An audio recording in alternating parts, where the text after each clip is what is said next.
Hello and welcome to the Politics War Room with James Carville, and I'm Al Hunt. This week, our guest is Josh Green, the author of the new book, The Rebels, and one of the great political journalists in America. Now, remember, we love taking your questions, so write into politicswarroom@gmail.com or send a tweet to @Politicon for next week's show. Now, we're going to get to as many as we can, but don't forget to tell us where you're from. And please check out the links to our sponsors, Earth Breeze and Miracle Made, in our episode show notes. We thank you for supporting these sponsors because it really helps make this podcast happen. So please tell your friends about us and remind them to subscribe on Apple Podcasts, Spotify, or wherever you get your podcasts. Okay, James, New Hampshire is over. The presidential primaries are over. Several takeaways from New Hampshire. It was a big Trump victory. It was a huge Trump victory. He won by double digits. I thought there might not be much of a turnout. There was a bigger turnout even than usual in a state that always turns out. And it removes any doubt this is the Trump Republican Party. If you talk to most of those Trump people and you brought up the 40th president, they would say Ronald who. Trump now dominates. Nikki Haley says she's going to go on. She'll get over that. I think she'll probably reconsider that in a couple days or certainly weeks. She doesn't want to go to South Carolina, her home state, and get clobbered in a month, and that's what would happen. So she ran the best race of any of the Trump opponents. But it wasn't to be, and it is. Everyone now is standing in line. He was up there on the. I watched Fox last night because they stuck with the single most graceless victory speech I have ever seen. All he did was insult people like Haley. I mean, after you beat someone by 11 or 12 points, you want to bring him in the tent, not Donald Trump. He suggested the governor of New Hampshire, enormously popular up there, maybe drugged up or something. So it was just Trump, and he had the three sycophants, Tim Scott and what's his name, Vivek Ramaswamy, and the governor of North Dakota, whose name I can never remember. As long as they stand behind him and smile and laugh at all of his dumb remarks, then they're the Three Stooges have earned their keep. I'll make a couple other points, though, James. There was almost as much bad news, if you really looked at this carefully, for Trump as there was good news. 47% of the people who pulled the Republican lever, granted, a number of those were independents, 47% said Trump would not be fit to be president if convicted of a crime. Now, there's at least a 50-50 chance that's going to happen. I can't see a whole lot of those people voting for him. And whereas I think that Joe Biden is very weak, I thought he made a mistake in not canceling the Democratic presidential primary in New Hampshire. Maybe it didn't matter. One of the polls that struck me 3 or 4 days before the primary, James, was a Marist poll.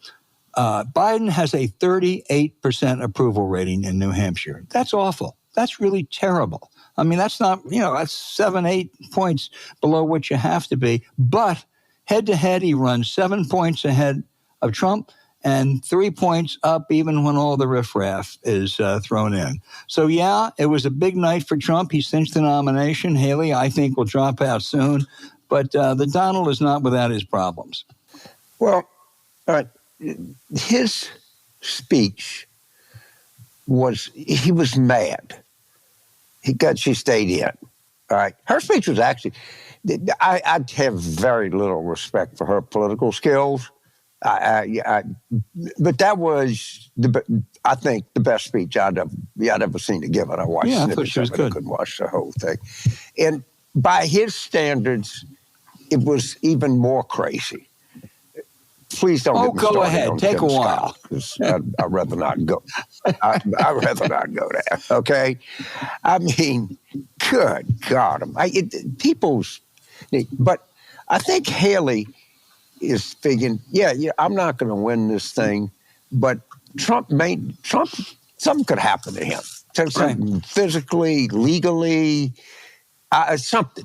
And I think she's saying, you got to go with me. I gave myself, I was out there with voters. You can't go the backroom way. And I think she thinks there's a 2% chance she'd get the nomination, which would be exaggerated.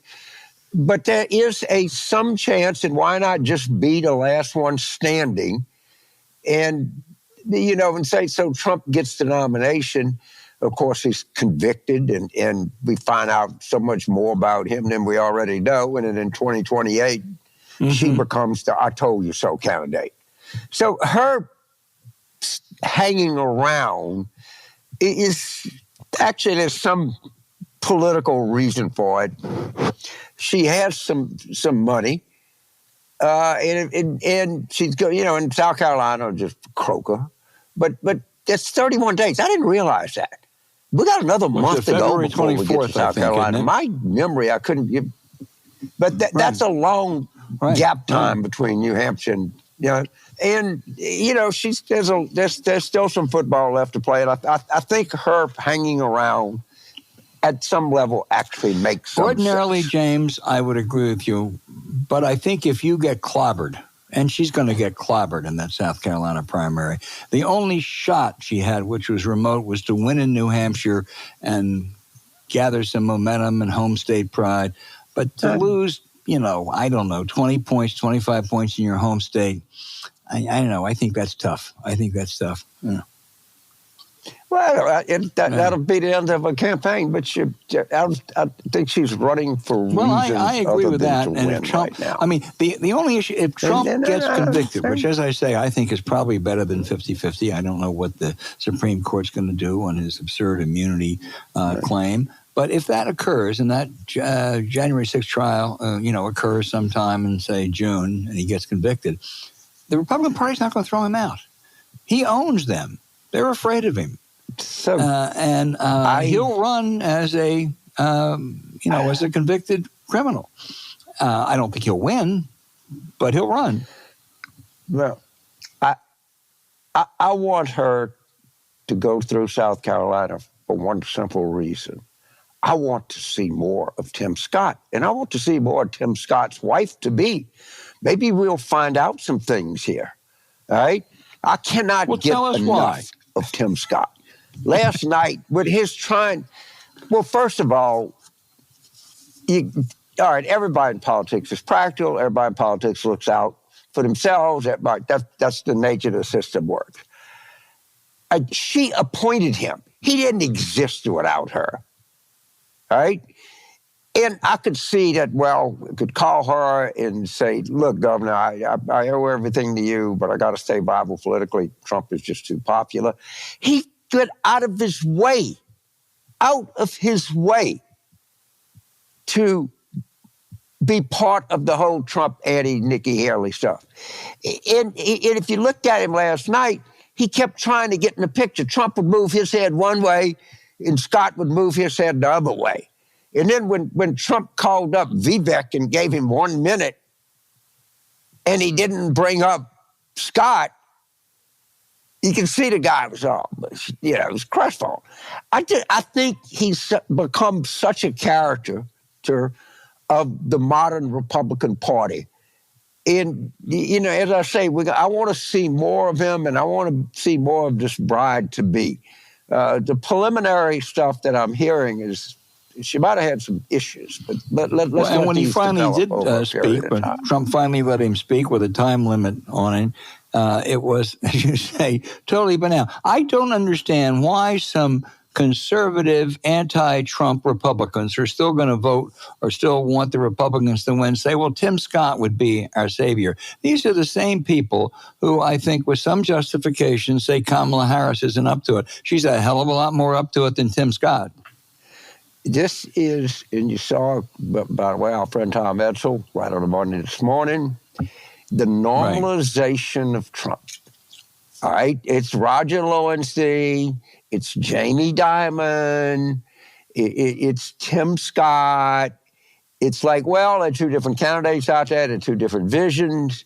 Let's go to November. No, this is not normal. Not at all. And everybody has a point in history. Every point in history, somebody has a grievance. All right? This is not storming the Capitol, claiming that you're going to be a dictator, being adjudicated in a court of law as being a rapist. All right? That's not normal. The Judge Kaplan said, by any definition, common parlance of the word rape, the jury found that he'd raped this woman. That's a fact. In every sentence ought to be Donald Trump, an adjudicated rapist. Right? This is not normal. And everybody wants to show how in touch they are with the common man. Everybody wants to cover a race. And there's just huge tendency to say, Biden's got a record, he's got a vision, Trump's got a record, he's got a vision. Let's go to post and see what happens. No one would say, well, we cut the oil off from Japan in 1941, or the Western colonialists were exploiting Asians, of which they were. So we'll just go ahead and haul off and bomb Pearl Harbor and invade 20 different countries because we're at a point. No, you don't. You don't. It's the same thing with Hamas. Do the Palestinians have a grievance? You're damn right they do. All right? But is that normal to go out and rape people and cut babies' heads off? Of course it's not. But you just listen and you wait. And there's this whole normalization, and maybe the plummet will go one way and not the other, and Trump will come back, and you know what? Well, John Kelly confirmed. All right, we knew it was true because we knew he told Jeffrey Goldberg. It was no secret. He came out and said all of this. The commander-in-chief of the Armed Forces of the United States said people that served in the Armed Forces were suckers. Well, we wonder why recruitment is down. We know he's got a lot of following. I don't know. That's not normal. It's not to say we over-deploy troops and we get involved in too much foreign adventurism. That's normal. We should have international treaties and NATO and CETO and whatever else. That's normal. Questioning the use of American power is normal. Mocking people who serve in the military is not fucking normal, and it shouldn't be treated that way at all. It's not an alternative view. And we fall in, we lapsing into it. You can see it. The Jason Miller is down there in Iowa in a hotel Fort Des Moines holding court with all of the reporters writing everything that he says down and, going to lunch. And, it's just another campaign. It's like being with Karl Rove. No, it's not. Not at all. And these people are chicken shit. They don't understand history. And we have to do a job of calling them out and mocking them. Man, you were on a roll. You were right, and I know you will keep it up. James, I'm going to say there were a couple winners out of Tuesday night. Scott Walker, Tim Pawlenty, and the descendants of Ed Muskie. They can know now that they did not run the worst presidential primary campaign ever. Ron DeSantis took that prize. Only a year ago, he was leading in the polls. There was talk of him dethroning Trump. He made an utter fool of himself, culminating in his, whatever it was, concession, get out of jail speech, where he quoted Winston Churchill on something that Churchill never said. And he took another crack at Tony Fauci. There's a difference between those two. Fauci saved lives. DeSantis cost lives in Florida. Look at his COVID record. So I want to tell you, Tim and Scott and later Muskies, you can feel a little bit better today than you did, a week or so ago. Yeah. The other thing is, we forget when DeSantis started. When Tim Pawlenty started, no one thought he was going to fucking win it. Okay, it did. Scott Walker, not so much. Maybe a little more serious than Pawlenty, but not so much. But DeSantis was a real powerful, Ivy League educated, had won his reelection by 19 points. He was the kind of leader of the anti-woke faction. He had a nice family. His wife was a breast cancer survivor, I think. He had a nice little story, and he had money out of the wazoo. I mean, he'd raise money. When I come back in this world, I'm going to come back and I'm going to study how to middle interest rates, because these Republican billionaire donors are the dumbest freaking people I've ever seen in my life. But at any rate, okay, you're not going to be the bond market. All right. Okay. Right. We got a lot more to discuss that James has brought up tonight in the weeks ahead.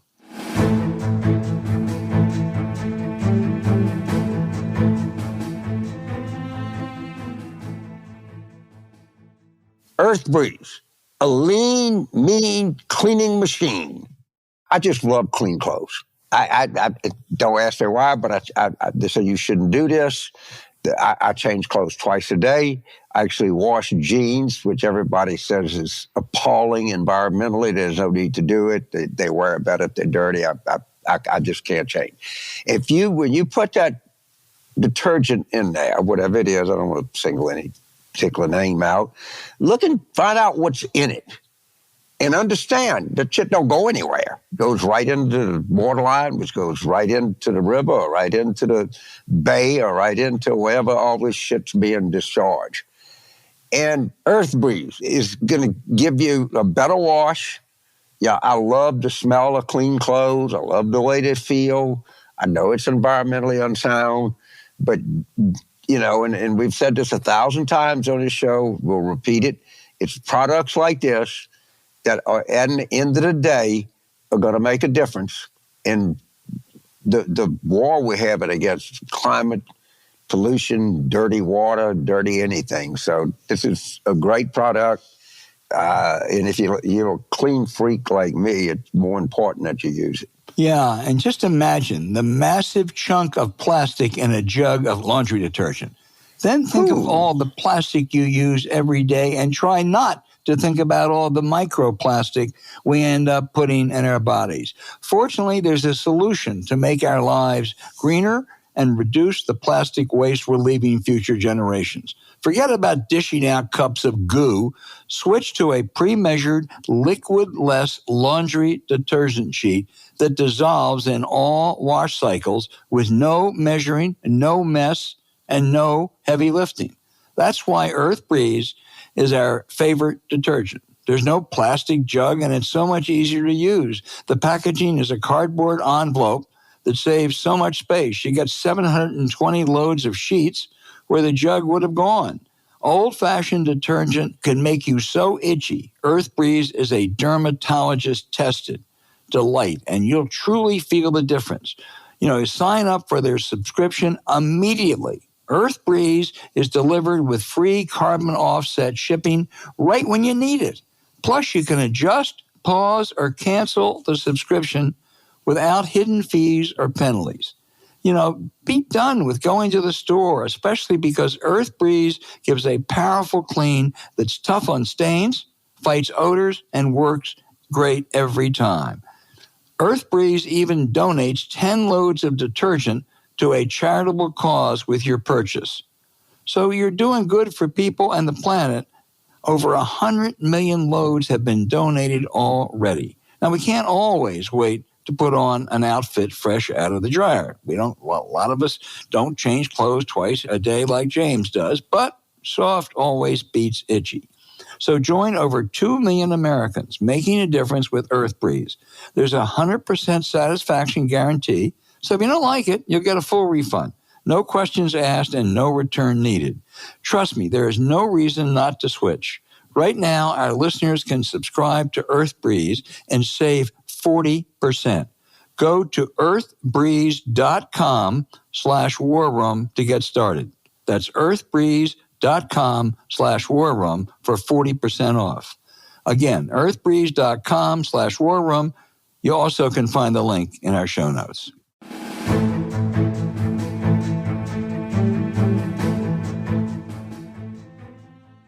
Hey, James, on this one I know from whence I speak. Josh Green is one of the great political reporters. We worked together at Bloomberg. He was a superstar. His new book, The Rebels, How the Left is Ascending and Setting the Agenda for Democrats. Josh, welcome, first of all. Let me just tell a story because I think it goes to your book. In 2016, I went to a small western Pennsylvania old steel town, Manassas. And over lunch, a half dozen voters, one guy asked me, how are you all doing in Washington after the 2009 depression? I said, yeah, we're doing okay. He said, and how the hell are all those rich guys on Wall Street that caused this thing? How are they doing? I said, they're doing pretty well. He said, and you know what? We got fucked. And that was something that told me that maybe Donald Trump had some appeal. I didn't think he was going to win. But I think one of the great, many great things about your book is that you trace the populist left ascendancy or movement in the Democratic Party back to that 2009 recession. Yeah, that's absolutely right. I mean, to me, I just turned 50, and to me, the definitive political event in my adulthood as a Washington reporter was the 2008 financial crisis and its aftermath, because I could see reporting in Washington, and especially when I went out to places like Western Pennsylvania, that it had just caused this earthquake and that it gave rise to a right-wing populist backlash, which led to the Tea Party and Trump, which was the subject of my last book. But I wanted to write about the left. And it also gave rise to a left-wing populist movement that hadn't really existed in the Democratic Party for a number of decades, but driven, I argue in the book, by my three characters, Elizabeth Warren, Bernie Sanders, and Alexandria Ocasio-Cortez, really built out this splinter group within the Democratic Party that was powered by that kind of deep anger and economic dissatisfaction that you're talking about, Al. Well, Elizabeth Warren, Harvard law professor, bankruptcy expert, that's not exactly, the model for a political leader or political champion, but she became one after the Wall Street boys tried to diss her. Yeah, I think she's a pretty remarkable historical figure. Weirdly, yeah. I was introduced to her in 2008 by Chuck Schumer. I was embedded with Schumer during the 2008, right before the election. And Schumer was just on fire that I had to meet this Harvard professor who he thought all her academic scholarship about the struggles of two-income families sort of validated Schumer's version of what Democrats should be arguing for. And he literally took me by the arm and dragged me in to meet her. That was my first exposure to Warren. Shortly after that, she took over the job of TARP oversight cop. She was one of the people policing that Wall Street bailout. And she used this pretty forgettable job with no subpoena power to turn it into a platform to really publicly push her brand of politics, which included publicly criticizing people like Barack Obama, Tim Geithner, Larry Summers. And it really did spark a movement that I think helped change the direction of the Democratic Party in the 15 years since then. We talk about the Warren Sanders wing, and they are the populist progressives, if you will. But there's a difference. Unlike her colleague Bernie Sanders, Warren insists she's really a capitalist. Yeah, I think so. I mean, Warren started out as a Republican, when right. she was living in Texas. It wasn't a particularly political person, but one of the differentiators between her and Bernie Sanders, and this came to the fore in the 2020 Democratic primaries, was that Sanders is a loud and proud Democratic socialist, and Warren wanted to position herself a tick to the right. And said that she was a capitalist, certainly a left-leaning capitalist, because I think she wanted to have a broader appeal that could pull in mainstream Democratic voters, independents, and even some Republicans who were moderate or who liked the brand of economic populism that she started off espousing. Josh, the three main characters which you really bring alive in the Rebels is Warren, Sanders, and AOC.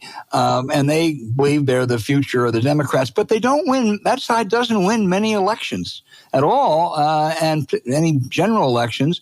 And in the House, they were really tamed by Nancy Pelosi. I think that's right. I mean, the interesting alternative history for me, there are two that I talk about in the book. One is Elizabeth Warren was at the height of her powers in about 2014, 2015, and there was a lot of talk and a lot of pressure on her to run for president. And I remember talking to Barney Frank, the Massachusetts congressman at the time, who said, Warren right now is the most powerful Democrat we have. Everybody is afraid to talk, to criticize her. And there was, back then, we used to write about the Elizabeth Warren wing of the Democratic Party. I mean, she had a veto power over certain policies with Democrats, and she used it. But I don't think Elizabeth Warren ever really wanted to be president. And so she decided not to run. Of course, Hillary Clinton ran and lost. And then I think the other fateful alternative history was, what if only Warren or Sanders had run in the 2020 Democratic primaries? The minute both of them got in, they split the populist left vote. And it was clear that neither one of them was going to win. Race went to Joe Biden instead, I think because people wanted to get rid of Donald Trump. But the real problem that all three of these politicians have, I think, in a kind of broader national sense, is that they're kind of coded to people as being radicals. And they help do that to themselves. Warren and Bernie in particular, I think in 2020, when instead of just pushing the economic populism, which had been really popular when they first arrived on the scene in the wake of the financial crisis, now they broadened out into, well, we want to abolish private health insurance and push a $30 trillion Medicare for all plan. We want to defund the police. We want to open up border crossings. And that was just a bridge too far for a lot of Democratic voters. And I think their subsequent collapse in the polls and the fact that they eventually gave way to Joe Biden shows that these three people, or at least Warren and Sanders, probably aren't future Democratic nominees. But they've been fortunate enough that Joe Biden has taken up large chunks of their policy as president and put a lot of this stuff into practice. James. So Josh, when I look at the left, whatever that means, I see the old Bernie Sanders left, which was basically about class and economics and how you apportion the resources of the country. And then I see what I call the NPR left. That is all identity all the time. And my own view is the identity left has drugged the economic left down.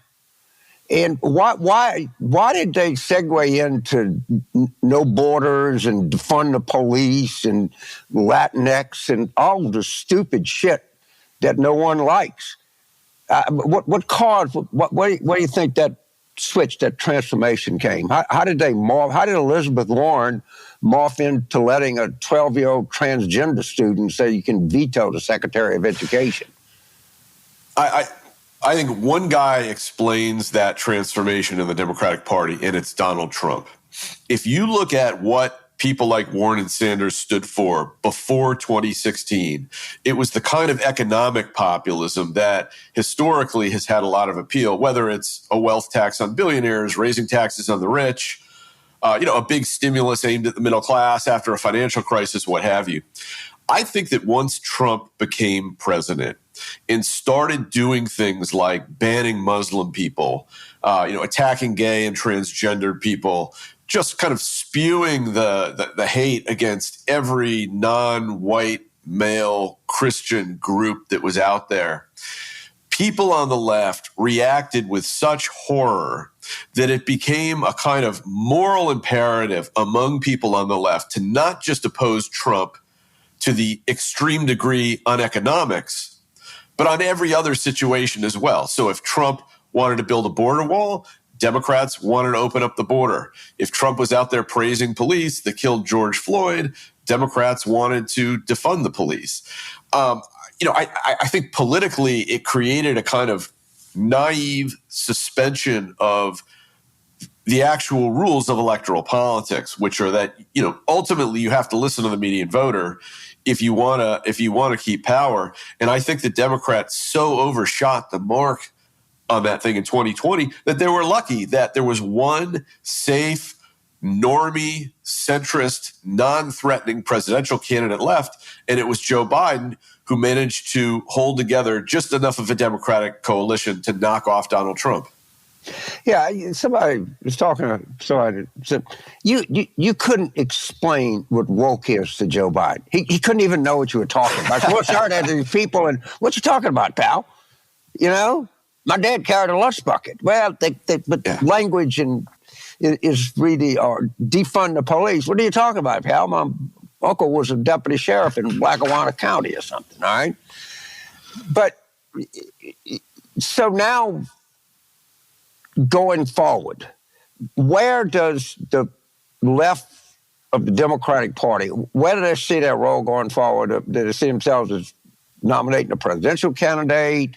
Do they see themselves in kind of splinter third party? How would the little less Sanders, because he's pretty old and he's kind of what he is.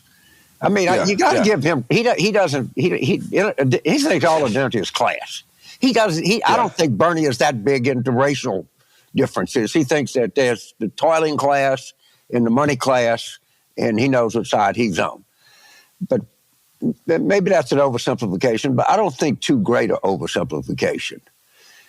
But the younger people on the left, specifically the AOCs and the squadettes or whatever they got, what if you talk to them, where do they see their future?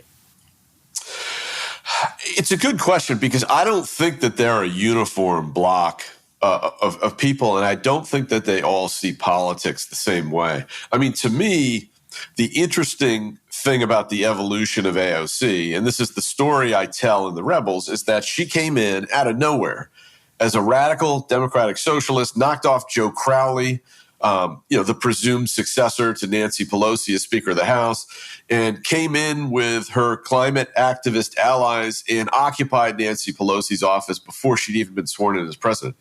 I was up on Capitol Hill. Nobody had seen anything like this. Nobody knew what to make of her. And I think a lot of younger people thought that storming the castle this way, storming the gates, they could force Democrats in Congress to kind of bend to their will and put into practice this big, robust, left-wing policy agenda. And as you know, that never happened. I think what is interesting is that AOC kept down this path for about 6 months, and it became clear to her that it wasn't working. Nancy Pelosi brought her into her office and basically said, from what I was told by people around Pelosi, look, you're not going to get anything done. You have no allies. Nobody likes you. If you want to be successful in Congress, you have to put together a coalition. You have to be able to bring people together. And at that point, AOC fired the radicals on her staff. It sort of changed her stripes as a politician. Suddenly began emulating Elizabeth Warren more. She was very powerful at oversight hearings. She could create these kind of viral beatdown moments that rocketed all over YouTube and social media. And she also started working with the Biden administration, who put her on a task force after he got elected to work on climate. And if you look at what Joe Biden did, it didn't get advertised this way, but the Inflation Reduction Act had $300 billion in climate money, biggest climate bill in U.S. history. So I think for practical-minded progressives, and I would mostly include AOC in that camp, they have understood that if we want to advance our agenda, we need to do it through Joe Biden for now. Now, there are a lot of other ones that don't. They just go on Twitter and they bitch and moan, or they complain, or they call everybody sellouts. But I think that all three of my candidates, look, any one of the three, Warren, Bernie, or AOC, if they wanted to, could have decided to run for president in 2024 in the Democratic primary and challenged Joe Biden. And the fact that none of them made that decision, I think shows that they've all gone from being outsider activists to insiders who understand how politics and policy work, and that you have to be able to work through other politicians if you want to get something done. So Josh, I remember when AOC burst on the scene. My wife and I, one of the probably rare times, we were watching the television news, and she came on. She's on for about 15 seconds, and my wife looked at me and she says, "Y'all need to watch her. She's got talent." And one of the things that I hate is what I call lumping, okay? Like everybody, I'll lump all black people together, and I'll lump all gay people together, and I'll lump all Muslim people together.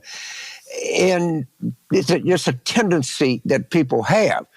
But everybody on the left of the Democratic Party is not equal talent. She is obviously, and if you look at her questions during hearings or the speeches she gives, she's obviously got some first-class footwork.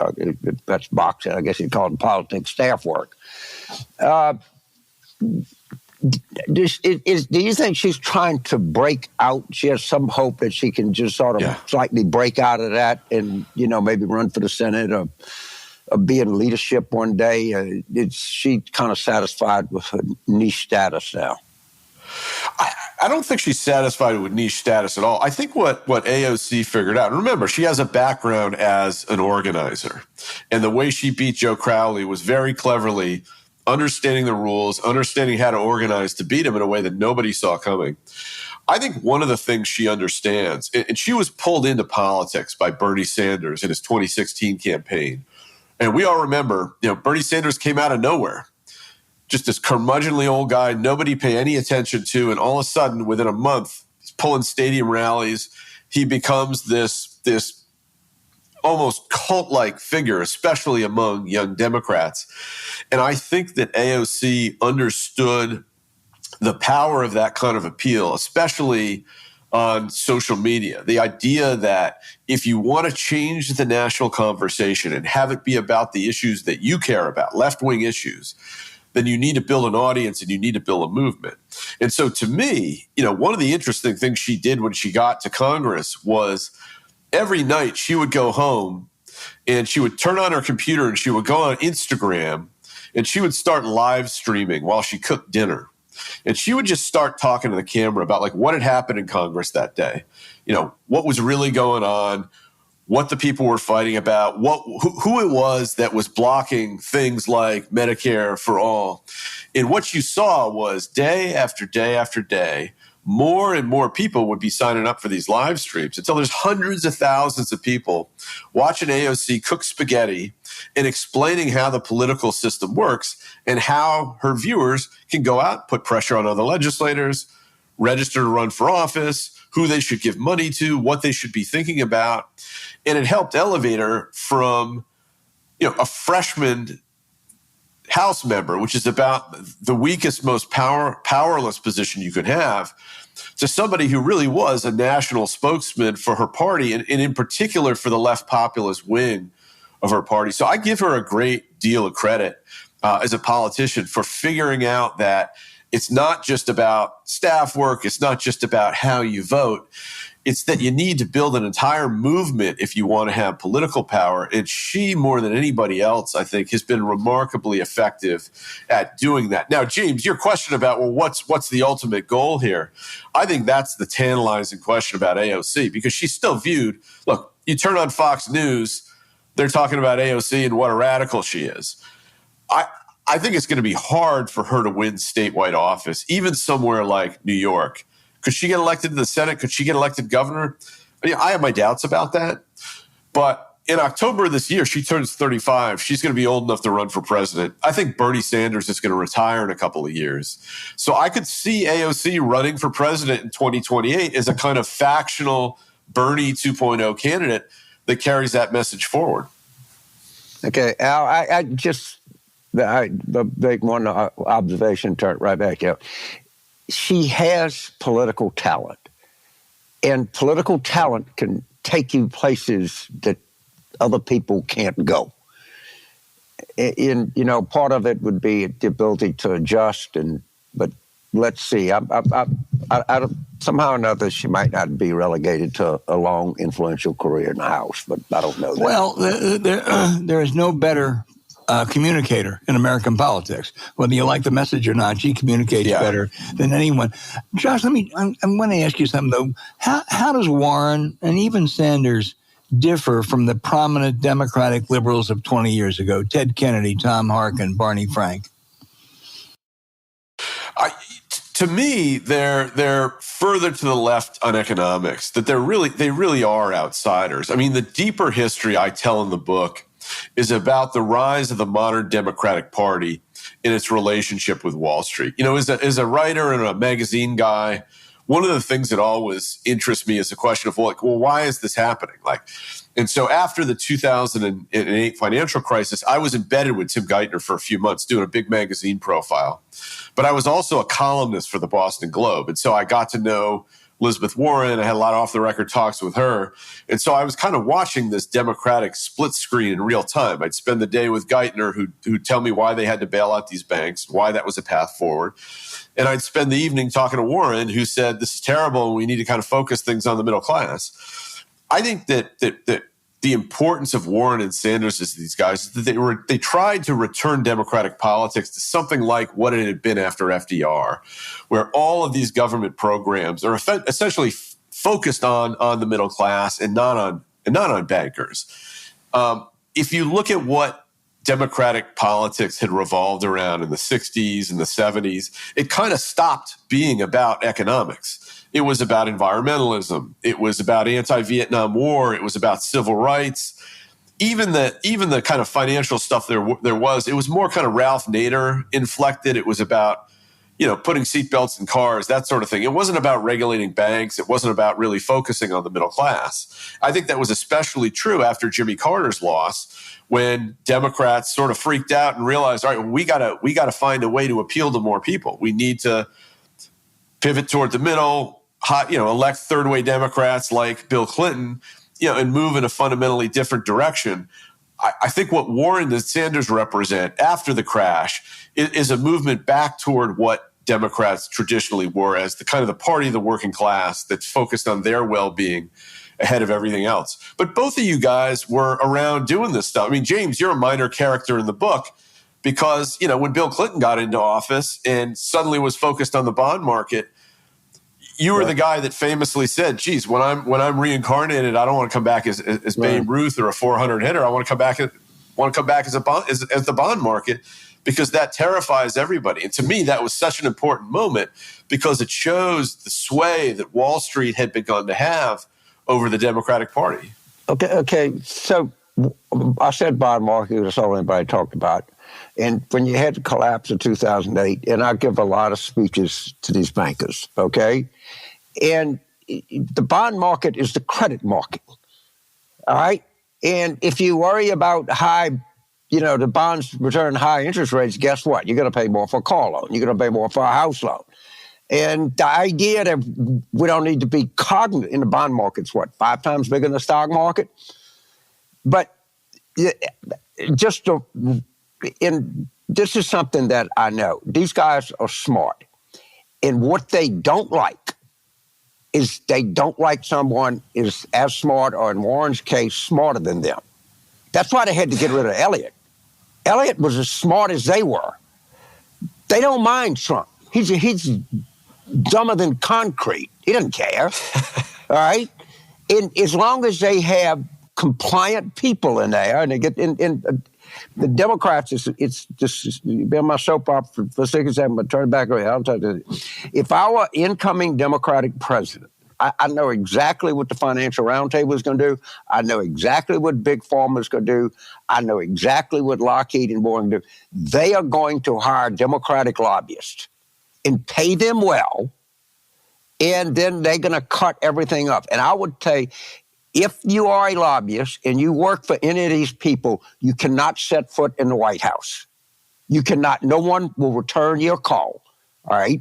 Because that's exactly what happens every time. They go in with good intentions, and then they get flooded with lobbying fees. And if you want to be serious, I've had my say, that's the way you be serious. You cut the fucking money off. Listen, look at the way private equity kept that outrageous loophole that they have. It was mainly Democratic lobbyists, including some that work for Schumer and for Pelosi. You mentioned, I think you're absolutely right, Josh, that some of Warren's agenda was certainly picked up in the environmental area and other areas, but her two big issues, big ticket issues in 20 were wealth tax on billionaires and single payer health care. Yeah. They both are dead. Neither one has gained any steam. Biden didn't pay any heed to those. He wants to expand the ACA. He wants to, have tax reform, but nothing like that. I'm going to push back on that a little bit. Sure, absolutely. Look, Warren did not want to run for president in 2020 having Medicare for all be your big policy. The problem that all Democrats had was Bernie Sanders performed so strongly in 2016 that every viable Democratic candidate that had an eye on the White House for 2020 thought, oh shit, I got to sit up and pay attention to what this guy is telling me if I want to get right with those voters and have them vote for me. Well, the thing that Bernie cared about was Medicare for all. So when he introduced his Medicare for all bill in 2017, all the Democratic presidential hopefuls went galloping in. You guys remember who the first one was, right? It wasn't some lefty. It was Kamala Harris. She went out and endorsed Medicare for all. And then all the other ones like Snow White and the Seven Dwarfs sort of tumbled all over themselves, to do the Medicare for all too. Democrats, I think, mistakenly convinced themselves that what voters wanted was what Elizabeth Warren called big structural change. I don't think that's right. I think that they like economic populism. They want to focus on the middle class, and they don't like Donald Trump. But the parts of her agenda that Joe Biden has taken up actually, Al, do include a billionaire's tax. Nobody remembers this, but Biden came out in last year's State of the Union address and endorsed a billionaire's tax. Now, in a 50-50 Senate with a Republican House, obviously that's not going anywhere. Well, they never sent it up either. I mean, so well, it's right, not, because it's not going to go anywhere now. But as a measure of where the mainstream of the Democratic Party has moved from when Biden came to the Senate in the 1970s to what he's doing now, it has come a long way in the direction of where people like Elizabeth Warren and Bernie wanted to. If anybody gave me a vote, I'd vote for a billionaire's tax in a moment. I don't even think half the Senate Democrats would. I think that is, a step too far. And I would note that Joe Biden never did endorse a single payer back in 2007. No, I don't think. Yeah, no, and I don't think anybody wants single payer. I mean, I think that's an example of kind of what James had talked about earlier of Democrats just going too far and kind of losing their minds, believing that there's this huge mass of voters who will be activated if you talk about this kind of stuff and rush out to the polls and vote for you. And every example we have says that isn't true. Right. Josh, do you agree that since the financial crisis, Democrats, as you have chronicled, have moved to the left, but Republicans have moved much further to the right? Yeah, I think that's absolutely right. I mean, the narrative of the rebels, my new book is bookended by two financial crises: the 2008 crash, which I think set a lot of this off, but also the COVID crash that Biden inherited in 2020 after the pandemic wrecked the economy even worse than the 2008 crash had. I think just looking at the Democratic responses to those two crises shows you how much the party has changed. In 2008, when I was hanging around with Geithner, they had a $700-800 billion bailout, and Geithner thought it all needed to go to the banks because he wanted to prop up confidence. He thought if the banks were growing, the economy was growing. He thought if that happened, it would trickle down to everybody else, and it wouldn't cost the government a lot of money. And instead, America got angry. It took 7 years to recover those jobs. In the meantime, you had Occupy Wall Street, the Tea Party movement, Donald Trump, Bernie Sanders. The whole country went crazy. But if you look at 2020, you can really see how much politicians learned from the experience of 2008. In 2009, when I was hanging out with Warren, she actually had a menu list of things that she wanted Obama to do in the bailout. Student loan forgiveness, small business loans, a couple rounds of stimulus focused on the middle class, eviction freeze. Democrats did almost none of that. But if you fast forward to 2020, Joe Biden did every one of those things. Yeah. And here we are 2 years after the COVID pandemic, and stock market's at a record high. Jobs were recovered in 2 years. Unemployment is what it was back during Eisenhower's administration. You look at every economic number from consumer sentiment to expectations of Fed rate cuts. You have it. They're all pointing in the right direction. The economic numbers at least say that we're on the cusp of morning in America again. And if you're Joe Biden, that's what you want going into an election year. But I think a lot of that owes to the fact that Biden and mainstream Democrats, and also, frankly, people like Jerome Powell at the Federal Reserve, took a lesson from what happened in 2008, 2009. I know because I spoke to some of these people and said, looking back, Elizabeth Warren had a point, and we're not going to make those mistakes again, and we haven't. Well, and this time Elizabeth Warren was right and Larry Summers was wrong. Sorry, Larry, you were wrong. There was going to be a recession, probably a deep one. It was going to be really a disaster. So, he hates to think that Elizabeth Warren got something right that he didn't get right, but she did. He did. I mean, I remember he came out, I think it was on Bloomberg where I work, and predicted that or said that we would need 5 years of elevated unemployment to burn off inflation and get the economy back to 2% growth. And, you look today and everybody on Wall Street thinks we're in for a soft landing. Inflation's under 3%. I don't know if you guys have checked your 401ks lately, but I checked mine last night and, looking pretty good for Josh's retirement. Things are in a record high. Josh, I'm glad for that, but don't retire. We need you around for a long time. 3 cheers on that issue for Elizabeth Warren, 2 3/4 for Jay Powell. Larry, I'm sorry you got shut out. James, you got something you want to add? Yeah, I guess the one question that I always just try to kill myself. All right, let's take the Democratic coalition and let's take the left side of the coalition. First of all, you have to give these people credit. I mean, they stuck with the Pelosi and Biden's early agenda pretty good. But the things that they kind of believe in, they're not harmful. I think they're naive, these kind of language crap. And some of the other stuff is, Medicare for all. That's not practical. You're not going to kick 75 million people out of private health insurance. But it's not a horrible thing. These people storm the Capitol. Huge percentages of them still think Trump won the 2020 election. Huge percentage of them don't really much care about the Constitution. And all of the crazy, yet we pay the same price for what I would call naivety as they do for evil. And it just drives me freaking nuts. Do you have any idea why this condition exists? I think that on a certain look, I don't want to equate. Democratic socialists and progressives who want Medicare for all with the insurrectionists on January 6th. But I will say, I do think that both of those things stem from a certain kind of self-interested delusion. For the January 6th folks, they're all QAnon freaks and, they're just living on a different planet when it comes to information and kind of how they view the world. But I think for progressives on the left, they really did believe. I remember reporting for this book. I went over to Elizabeth Warren's condo in D.C. This was in the fall of 2019. It was during that brief moment when Warren was leading the polls, the Democratic primary. She was talking about the billionaires tax. She seemed to kind of have all this momentum.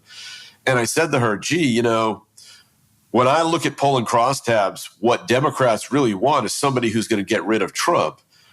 And she said, well, I'm a fighter, and that's what I'm going to do. And I said, well, it seems to me that your big focus is on this big structural change, the Medicare stuff, the billionaires tax, the student loan forgiveness, whatever. And she kind of winked at me and said, well, look, if I get elected because people want to get rid of Donald Trump and I've run on this big, robust platform of lefty policies, then I'll have a mandate to kind of put them into practice. And I do think that she was deluding herself. And a lot of Democrats were too, because they wanted a kind of social democratic, Swedish, Nordic social policy in the U.S., they convinced themselves that a lot of voters did too, and they kind of became detached from political reality, from what ordinary voters want. And I think the fact that both Warren and Bernie's presidential campaigns came to such an abrupt end was a reminder that you have to stay grounded in political reality and what ordinary middle-class people want. And that may be a billionaire's tax, and it may be, higher taxes on the rich. It may be help for college aid, whatever, but it isn't doing away with private health insurance. And so, James, to settle your nerves a little bit going forward, I don't think you're going to have anybody in 2028 in the Democratic primary field running on a policy of Medicare for all. I think and I hope Democrats have learned their lesson on that. I think what you will have, especially if Biden wins re-election in the fall, is a lot of candidates, not just lefties, but moderates too, running on a much more robust economic populist agenda along the lines of what Joe Biden has run on as president. I think that's a real path forward for my three characters and what they believe in. I don't think AOC is going to be president, but I do think that a Raphael Warnock or a Gretchen Whitmer would do well to adopt a lot of these things and make it part of their platform if they decide to run for the White House in 2028. So my last kind of observation, I'm an old-retired man. I go from one little obsession to the other. You know, it used to be the Battle of Vicksburg. Now it's left-wing politics over a period of time. And the French Revolution, they had all of these, you know, where you sat in the assembly and everything. But I read a lot of left-wing publications here, and almost to a person, they believe that there's dormant voters out there that once they hear the true message, the toiling masses or whatever are going to rise up, and we're going to have massive turnout, and they're going to overthrow the existing structures. Where does that shit come from? I got the answer for you. It comes from Bernie Sanders's mayoral race in Burlington. I tell this story in The Rebels of how Bernie first became a politician. He was a kind of socialist crank and activist in Burlington, you know, back in the 80s, back in the 90s, ran for mayor, surprised everybody, got elected mayor by 10 votes over an incumbent Democrat who'd been there 5 terms, was kind of checked out, people didn't really like. And, you know, Sanders as mayor was actually a pretty practical-minded guy, worked hard at economic redevelopment, worked with the police in Burlington. The police union actually endorsed him when he was running for re-election his first time. But Sanders had a theory of the race about how he was going to stay in office. And that was to take him and his people. They went and knocked on every door in Burlington, Vermont. And they managed to double the size of the electorate. And 2 years later, Bernie gets reelected by 4,000 or 5,000, you know, gets elected in a cakewalk. Right. And so to Bernie's mind, and to the minds of people on the left, that taught them that there's this huge slumbering mass of people who, if you could only activate them by knocking on their door and telling them about all the left-wing stuff you're going to do, will dutifully show up at the polls on election day and vote for you. I think the problem is, while that was true in maybe a small left-wing town like Burlington, Vermont, all the evidence we can see is that it really isn't true nationally. And I think the failure of Warren's presidential campaign, I think the failure of Bernie's presidential campaign illustrate that fact that, you know, I talked earlier about the kind of self-delusion that a lot of political activists have. I think that's a stubborn one that doesn't seem to be going away. So that's something certainly that the progressive left is going to have to overcome in the future if they want to get elected. A line from my favorite song, I was blind, now I see. Josh Green, this is maybe the only time I'm ever going to not correct, but amend you. Actually, it goes back much further. It goes back to George McGovern in 1972. His whole case was we're going to bring out hordes of new voters. Now, I know you were still in diapers in 1972, so I'm not going to blame you. I know, literally.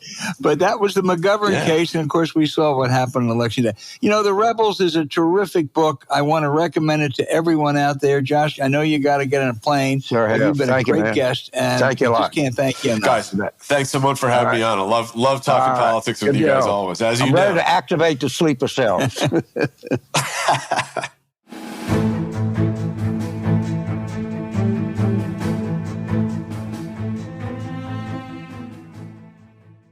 Start sleeping better with Miracle Made. I listen to NPR probably more than I should, but they had a thing on about this whole sleep industry. It's enormous. People are seeing it now. Every study comes out that good night's sleep is related to not just how you feel, but your overall health and everything else. And Miracle Made is a product that actually works. And, you know, there's studies that show that it does. And if you get 15% more sleep, that's a lot. It's going to make a big difference. In fact, I wish I'd had an hour more last night. Well, you stayed up to watch Donald Trump. You couldn't resist. Anyway. Yeah. And when I see that son of a bitch, it just sends me into orbit and I can't go to sleep. That's why we need Miracle Made. Now, winter's here, obviously, and the heaters are blasting. It used to mean struggling to find the perfect temperature. But there's a way to sleep in perfect comfort all night long using NASA-inspired silver-infused bed sheets by Miracle Made. Their self-cleaning, eco-friendly bedding prevents 99.7% of bacteria and requires 3 times less laundry because they stay fresher 3 times longer. You'll stop sleeping on bacteria that can clog your pores and cause breakouts and acne. So sleep clean with Miracle and trust us, with no more gross odors. Life is a whole lot easier on your spouse. That's because they use temperature-regulating silver-infused fabrics inspired by NASA for maximum comfort. Imagine getting better sleep every night. Even better, Miracle Sheets are luxuriously comfortable without the high price tag of other luxury brands. They feel as nice or even nicer than bed sheets used by some 5-star hotels. You'll feel like you're on vacation every time you get into bed. Go to trymiracle.com/warroom to try Miracle Made sheets today. And whether you're buying them for yourself or as a gift for a loved one, if you order today, you can save over 40%. And if you use our promo, War Room, at checkout, you'll get 3 free towels and save an extra 20%. Miracle's so confident in their product, it's backed with a 30-day money-back guarantee. So if you're not 100% satisfied, you'll get a full refund. Upgrade your sleep with Miracle Made. Go to trymiracle.com/warroom and use the code WARROOM to claim your free 3-piece towel set and save over 40% off. Again, that's trymiracle.com/warroom to treat yourself. Thank you, Miracle Made, for sponsoring this episode. Now, you also can find the link in our show notes.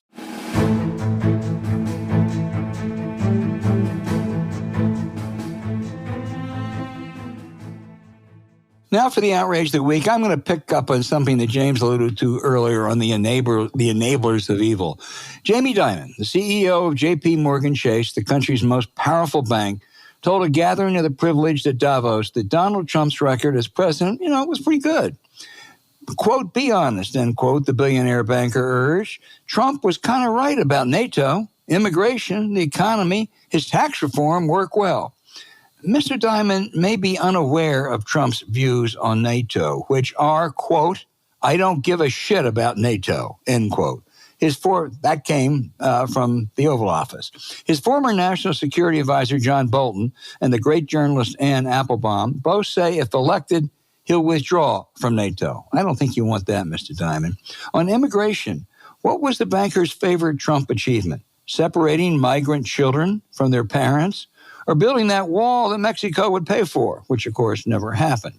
Now, the tax reform bill did do very well for billionaires like Mr. Dimon, who made $36 million last year just in salary.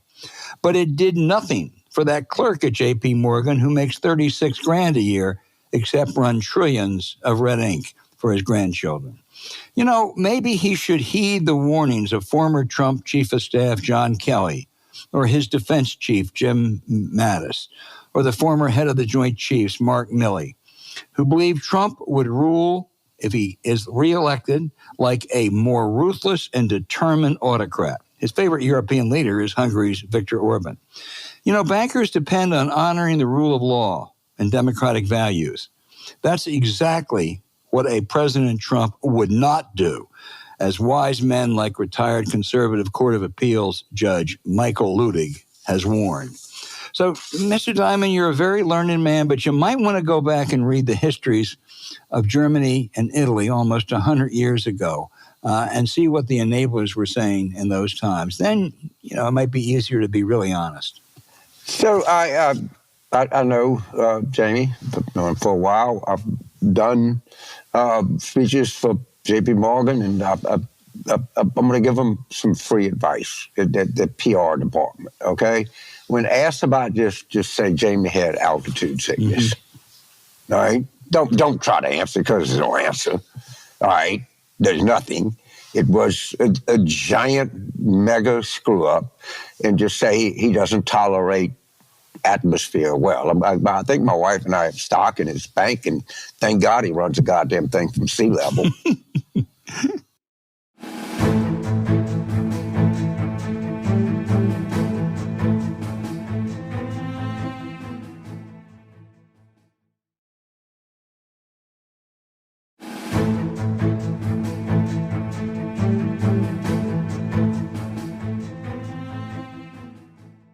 James, we have, again, some great questions from our fabulous listeners. The first one is just made for you. It's Jim in Bocas del Toro, Panama, who says, Mitch Landrieu is now working for the Biden campaign. He's a great communicator. Might he be available in 2028? I fervently hope so. You're right. He is the kind of campaign chairman. I think that's... Hopefully, they'll put him out front more, and he's a great politician. I thought that was an encouraging sign. I've been to Panama many times, and just like a point to make, we talk about the environmental stuff, and people say we got to really focus on real issues. The Panama Canal is drying up because of drought, and they can't take near as many ships as they could before, which, of course, is going to back up the supply chain, which, of course, is going to cause inflation. And it's going to be a lot of stuff to solve this issue. They're going to have to drain stuff, and people not get water. It's a terrible problem. It's a key set of real estate in the entire world. And thanks to these, anti-climate assholes, it's getting worse and going to continue to get worse. Yeah, for sure. All right, our next question is from Chad in Mount Pleasant, South Carolina, who asks, could ditching Kamala Harris for Bernie Sanders save the ticket? He would shore up the left and make waves in the Midwest. Chad, I know you're a smart person because you're listening to this show, so it goes without saying you're smart. I got to tell you, just as a broken clock is right twice a day, this is one of the 2 times a day you might be wrong. Picking an 82-year-old vice president to run with an 81-year-old president, that ain't going to cut it. And whatever we wish, Kamala Harris is not going to be replaced at this stage. Yeah, it's interesting. It's one of these things when you're drunk at night and theorizing on things. But, I appreciate the question. But that shouldn't, it's not going to happen, and B, it should not James, happen. John in Sonoma, California. I gotta sense that John in Sonoma is one of our regular listeners who regularly ask good questions.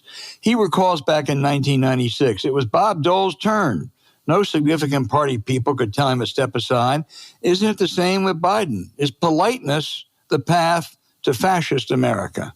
Not that anybody would accuse either Dole or Biden of being a fascist. Yeah, I both of us in this show expressed the desire that he would run for re-election. We thought there were any number of candidates that would have been much stronger. That did not come to pass, and now we're in an existential struggle to save the Constitution. So you're right, but, as they say in the Marine Corps, wish in one hand, shit in the other, see which one fills up the fastest, and we're going to forge ahead here. Sam in Toledo, Ohio, asks, with so many members of both parties unhappy with their likely nominees, would we be better served to return to giving party leaders more power to select candidates? How could this be accomplished? I've always thought that the reforms went a little bit too far. I think every member of Congress, every state officer, every, DNC or RNC chair or national committee person should be automatic delegates to the Democratic and Republican conventions for a simple reason. It would be peer review. But you know something? No peer review would have saved the Republicans from Donald Trump because they're all petrified of him. So, Sam, I think we went too far. It'd be nice to have it back, but I wonder whether it's going to make a big difference now. Well, first of all, the question we talked about, the elected wing of the Democratic Party just folded. Right. There's nobody that stood up and said of any consequence in the party. Said, y'all sure this was a good idea? Maybe we try something else? I mean, if anything, the public, the rank and file Democrats expressed more skepticism about Biden running for re-election than the elected Democrats did. My own view is that the year 2023 is going to be looked back by historians as a time of extreme cowardness in the Democratic Party. But that decision is made, and barring something unforeseen, we're just going to have to soldier on. But the Democratic voting public, I think, were ahead of the Democratic elected officials on this. Yeah, no, you're right. James Pete in Phoenix, Arizona says, in some battleground states like Arizona, could a no-labels candidate actually help Democrats? Are there any other states it could help us, Pete as a Democrat, rather than hurting us? Maybe. I don't think so. It would depend on as the campaign went forward, who no labels ran. How did they do it? I'm very skeptical of a group that's going to be something new and fresh and different that does not disclose its donors. But if that's somebody's idea of refreshing change in America, you're entitled to that opinion. But please do not ask me to not only agree with it, don't ask me to even respect it, because it's an idiotic opinion. Yeah, they're being sued by somebody now for a scam, I saw. Next, Quaid in Richmond, Virginia says, Roe is just the first of many personal liberties and freedoms that the far right has in their agenda. When are the Democrats going to raise the alarm that this is the first of our liberties to be taken and not the last one? Well, first of all, Quaid, you're right. I mean, Clarence Thomas and others have already said, they want to go after gay marriage and some other things, and they will. Pay attention to what they say, because then they end up doing it. And I think all they need is one or two more court appointments. And I think that gay rights certainly gay marriage would be in real trouble. They have no compulsion at all about overturning precedent. They overturned Roe. Now they're going to overturn, it looks like, Chevron. So this far right Republican majority court could do an awful lot more damage, and I think you're right. It ought to be raised because it's very legitimate, and Clarence Thomas, among others, has said, I want to do it. So there is a very important movie coming out. I think it's February 16th, but you got to double check me about Rob Reiner, the great Rob Reiner, okay, on Christian nationalism. You cannot imagine how anti-American, how dangerous, how authoritarian, how anti-democratic this is. You can't imagine. But because you don't know about it, it is frankly a failure of communications. And understand, Trump is going to turn the government over to these people. He doesn't give a shit. They'll let him steal all he wants. They'll let him do any power grab. And you're going to end up, he already tipped his hand. He showed you what he was going to do on the Supreme Court. They're going to let these people take over. And just so you know, they believe that the United States Constitution was ordained and inspired by Jesus Christ, and that the First Amendment only applies to Christians, and that democracy is a waste of time. And if that's the normalization of Donald Trump. You think that's normal? Because that is what is going to happen. That is exactly what's going to happen. When you're sitting there at the Hotel Fort Des Moines in the basement, telling war stories and acting like it's a choice between one and two. Inform yourself on what Christian nationalism is. They have to speak of the House. And as Marjorie Taylor Greene says, look, I'm a Christian, I'm a nationalist. What's wrong with that? The answer is everything. And you cannot be a remotely good citizen unless you familiarize yourself with this concept. I would suggest watching Rob's movie. I know it's going to be good. I know it's going to be informative. And if this don't scare the shit out of you, nothing will. Well, next week we'll give you the exact release date. I think you're just about right, though, James. They cite Jesus as the inspiration for Donald Trump, that God sent Trump down here and he's following. I don't know. Maybe I didn't read the Bible carefully enough. Did Jesus ever embrace rape, James? Embrace love your neighbor as yourself, but it has nothing. This is everything to do with power. People don't care about Jesus. Jesus is. It's all about their power. And this, everybody has done a horrific job in informing people. And remember, they're not going to get a majority. They don't need a majority. We talk about Germany, Hitler never got more than a third. And of course, all of the people said, don't worry. The people in Berlin, the BMW people handle him. They handled him, made a fortune off of it. Same thing will happen now. Citizens, you're not being told. You have to educate yourself. There are dangers out there that are far, far, far greater than anyone can imagine. I have no idea why there have not been more exposure on this movement. They have billions of dollars. Billions. You understand that? And they're not going to get 50%. But if they get Trump, they win everything. Because Trump don't care. It didn't matter to him. But as long as they're getting his cut, and they'll be very careful to get their money from their own people and not cut into Trump's. He may take a piece of what they get from their own people. Right. Oh, yeah, he might. Yeah, they'd give him a 15% I mean, that's what he demands usually. James, we have apparently a good following down in the Palmetto State, because this is another question. Jay in Columbia, South Carolina asks, is Trump a political genius who has such profound insights into a portion of the electorate, or is he crazy lucky, just crazy lucky? And what do you think of the power of mockery to break his hold? You've been listening to you, James. Well, I'm telling you, I think that mockery is a very important part of the strategy. An equally important part of the strategy is denormalization. All right, and I think the two fit together. And everything that Trump, the way that Trump wins is, so I was on television, on cable network, and I said, you realize that Trump has been adjudicated to be a rapist. The judge said, and the jury found, that in the common parlance of the word, he raped somebody. And this particular journalist says, we covered that story. That's a great myth. I said it once. How many times did Fox talk about Hillary's email, or anybody? How many times did we talk about the emails? 1 million. How many times did they talk about the southern border? 1 million. How many times do people talk about the fact that Trump is a rapist?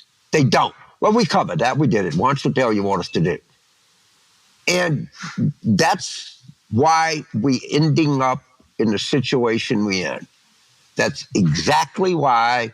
And I keep telling people, and I will keep telling you, the cavalry ain't fucking coming. They're not coming. They're not going to blow the bugle. That's all they know how to do, is to talk about there's two sides to this. And the only thing that's going to assure that this doesn't happen is an engaged, active, and aggressive citizenry. I believe well, that. The cavalry may not be coming, but we got Corporal Carville, and I think that's more than enough. So stick with it. Please keep those good questions coming in. If we didn't get to yours this week, we'll get to it again next week, because we really appreciate our listeners.